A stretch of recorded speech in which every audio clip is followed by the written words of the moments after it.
শহীদ সালাম, বরকত, রফিক, জব্বার, সাইদ, মুগ্ধরা ওই সময় পর্যন্ত থেমে যায়।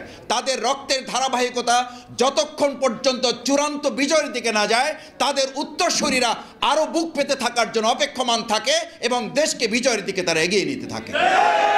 কিন্তু দুর্ভাগ্য কি জানেন, আজকে এখন চলেন ঢাকা বিশ্ববিদ্যালয়ে, আমি সাংবাদিক বন্ধুগণ, বুদ্ধিজীবীগণ যারা এই 52-এর ভাষা আন্দোলন সামনে রেখে গরম করা বক্তব্য রাখেন, কেউ কি জানতে চেয়েছেন 52-এর ভাষা আন্দোলনের অন্যতম অগ্রসেনানী বাংলাদেশ জামাত ইসলামীর সাবেক আমির, যাকে অন্যায়ভাবে জেলখানায় রেখে ফ্যাসিস্টরা হত্যা করেছে, শহীদ করেছে, তাকে প্রফেসর গোলাম আজম রহমাহুল্লাহ এই ভাষা আন্দোলনের অন্যতম একজন ভাষা সৈনিক, তার নাম ঢাকা বিশ্ববিদ্যালয়ের জিএস তালিকা থেকে যারা বাদ দিয়েছে, এখনো কি সেই নাম সেখানে যুক্ত করা হলো?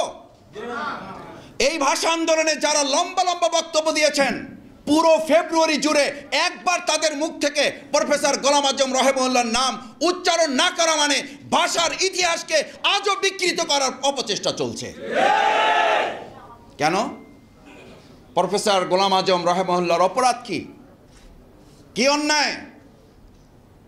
যার যতটুকু অধিকার, যার যতটুকু সম্মান, যার যতটুকু প্রাপ্য, সেটুকু আমরা যতদিন দিতে না পারবো ততদিন মনে রাখতে হবে, এরকম 52 হবে, এরকম 71 হবে, এরকম 90 হবে, এরকম 2024 হবে, কিন্তু আমরা আমাদের প্রকৃত অধিকার প্রতিষ্ঠা করতে সক্ষম হব না যতক্ষণ পর্যন্ত আমরা ন্যায্য সম্মানটুকু দিতে পারবো না। আমি আপনাদেরকে বলে রাখছি, খেয়াল রাখুন, আজকে নোট করে রাখুন, আমার কথাটা যেন মিথ্যায় প্রমাণিত হয়। যারা প্রফেসর গোলাম আজম রহমাহুল্লাহর অধিকারটুকু স্বীকৃতি দিতে ব্যর্থ হয়েছেন, তারাই আজকে নতুন করে বয়ান তৈরি করেছেন। ছাত্ররা কিছুই করে নাই, সব আমরা করে ফেলেছি। তারাই বয়ান তুলেছেন, বাচ্চারা কি বোঝে? এই বয়ান যারা 52 থেকে তুলেছেন, তারা 71-এ তুলেছেন, তারা 90 করেছেন, তারা 24-এ এসে একই কথা তুলে তার সম্মান অধিকার থেকে তাকে বঞ্চিত করার চক্রান্ত এবং ষড়যন্ত্র অব্যাহত রেখেছেন। আমি আজ প্রধান অতিথি যেহেতু বক্তব্য রাখবেন, আমি শেষ যে কথাটা বলে আমার বক্তব্যের ইতি টানতে চাই। সম্মানিত সুধীমণ্ডলী, অতিথিবৃন্দ, সাংবাদিক বন্ধুগণ, ভাষা আন্দোলনের আরেকটি অন্যতম প্রচেষ্টা ছিল এই দেশ এবং জাতিকে ঐক্যবদ্ধ করার। অত্যন্ত দুর্ভাগ্যজনক, এখন আমরা শুনি যে আমাদের অমুক নির্বাচন দিতে হবে, না হলে আমরা জীবন দিয়ে দেব। একটা নির্বাচনের জন্য জীবন দিয়ে দিতে হবে। এই জীবন দেওয়া মানুষগুলো আমরা এতদিন কোথায় ছিলাম? আমরা তো গলির সামনে দাঁড়াতে পারি নাই, দাঁড়িয়েছে তো আমাদের ছাত্র, তরুণ, যুব সমাজরা। তারা যদি এখন বলে যে সংস্কার লাগবে, তারা যদি এখন বলে যে আমাদের জাতীয় সরকার নির্বাচনের আগে আমাদের স্থানীয় নির্বাচন দিতে হবে, তাহলে তো সেটি বিবেচনায় নেওয়া প্রয়োজন, তাদের সাথে কথা বলা প্রয়োজন। তার আগে আমরা জীবন দেওয়ার জন্য রাস্তায় নেমে যাওয়ার সিদ্ধান্ত তো এই ছাত্র রক্ত, শহীদ, আহত, পঙ্গুত্বদের সাথে বেইমানি করা শামিল। এই বাংলাদেশকে আমি, আপনি, একজন ব্যক্তি কিংবা কোনো একটা দল এই 2025 সালের এখানে প্রেস ক্লাবে দাঁড়িয়ে আপনার কথা বলার পরিবেশ তৈরি করে দিয়েছে। আমার নেতা, আমার নেত্রীকে কি জেলখানা থেকে আপনি, আমি, আমরা মুক্ত করেছি?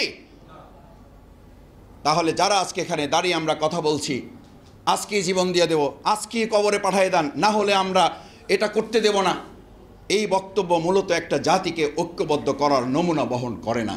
বাংলাদেশ জামাত ইসলামী আজকের এই সেমিনার থেকে ভাষা আন্দোলনে যেমন আমরা ঐক্যবদ্ধ ছিলাম, আমরা আমাদের দেশ স্বাধীনের জন্য যেমন ঐক্যবদ্ধ ছিলাম, আমরা 2024-এ যেমন দল, গোষ্ঠী, মত সব কিছু উপেক্ষা করে এক কাতারে এসে ফেসিবাদের বিরুদ্ধে দাঁড়িয়েছিলাম, ভাষা আন্দোলনের আজকের শিক্ষা নিয়ে বাংলাদেশ জামাত ইসলামী এই দেশের জনগণকে সাথে নিয়ে সমস্ত ফেসিবাদের বিরুদ্ধে, স্বৈরাচারের বিরুদ্ধে, দুর্নীতির বিরুদ্ধে, চাঁদাবাজ দখলদারদের বিরুদ্ধে আবার ছাত্র সমাজ, জনতাকে সাথে নিয়ে আমরা রাজপথে আন্দোলন করব।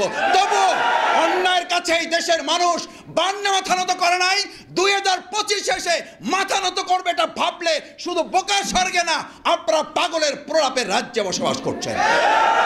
আসুন সম্মানিত সুধীমণ্ডলী, সাংবাদিক বন্ধুগণ, আমরা আমাদের সেই ভাষা আন্দোলনের চেতনাকে ধারণ করে 2025 সালকে বাংলাদেশের জন্য গোটা পৃথিবীর একটা মডেল করে প্রধান উপদেষ্টা যেটা বারবার বলতে চান, এটা নতুন বাংলাদেশ, ইয়েস, এটা নতুন বাংলাদেশ।